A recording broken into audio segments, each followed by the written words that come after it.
कोट गुलाम मोहम्मद में खबर ईंदा कोट गुलाम मोहम्मद में ईद दुकानदारन लाइ बेलाभ बणियल दुकानदारन खरीदारन अवामी न्यूज़ जे रिपोर्टर अब्दुल हमीद कोसो सां ॻाल्हि ॿोल कंदे ॿुधायो त महांगाई माण्हुनि जो जीअण जंजाल करे छॾियो आहे। गरीब माण्हू ख़रीदारी कनि या अटे जी कनि, महांगाई हद खां मथे आहे। 29 रोज़े ते बि मार्केट में ख़ामोशी लॻल, ख़रीदार न हुजण सबबि दुकानदार फारिग वेठा रहिया। उन मौके दुकानदारनि दर्जन खरीदारनि गवर्नमेंट का मुतालबो कयो त महांगाई ते कंट्रोल कयो वञे, गरीब अवाम खे रिलीफ ॾिनो वञे। असांखे लोड शिफ्टिंग जे करे असांजो कमु जेको आहे उहो दर बदर थी वियो।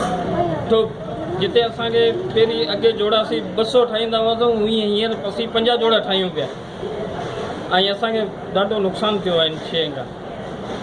ऐं अवाम वटि पैसो कोन्हे, पाणी कोन्हे, मुल्क जे अंदरि तबाही करे छॾी आहे। ऐं ॿी गवर्नमेंट बि असांखे न खपे, महांगाई जाम आहे।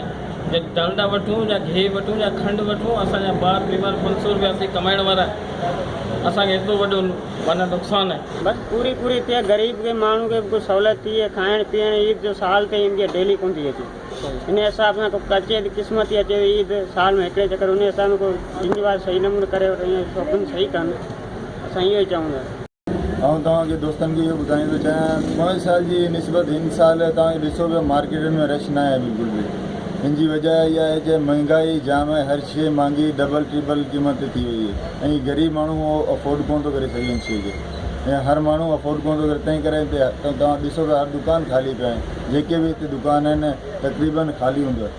उहो हिनजो सबबु इहो आहे त हिते महांगाई जाम आहे ऐं असांजे हुकुमराननि खे खपे त मुल्क में थोड़ी सस्ताई करनि ऐं गरीब जेका आवाम है उन लाइ रिलीफ हुजणु खपे। सही हुकूमत से मुतालबा तो यही है, लेकिन होना तो कुछ भी नहीं अगर हम मुतालबा करें भी तो, क्योंकि हम अब तकरीबन 18 साल हो गए हम इस मार्केट में, तो मुतालबा कर करके हमें तो कोई भी समझ वोट के टाइम पे सब नज़र आते हैं और जब उनका काम निकल जाता है तो कोई पूछने भी नहीं जाता हमें।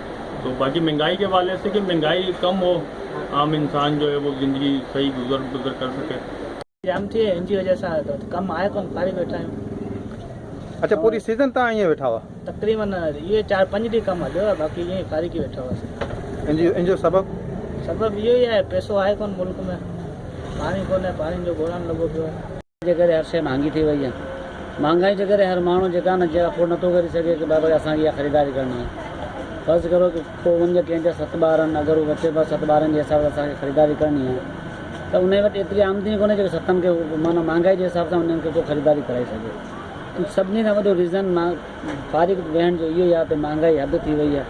को बि शइ हारी नारी जेका फ़र्ज़ु करे हिकिड़ो 1000 कमाइण वारो जेका अटो पैसनि सां खणे थो, सम्झो हुनजी पूराई त नामुमकिन आहे जंहिंजा 4-5 ॿार हुजनि, त उहो वीचारो पेट जी कंदो या पंहिंजे ख़रीदारी जी कंदो। मज़ीद ख़बरनि ऐं तफ़सीलात लाइ विज़िट कयो असांजी वेबसाइट www.awamiNewsHD.com ऐं ॾिसंदा रहो अवामी न्यूज़ HD।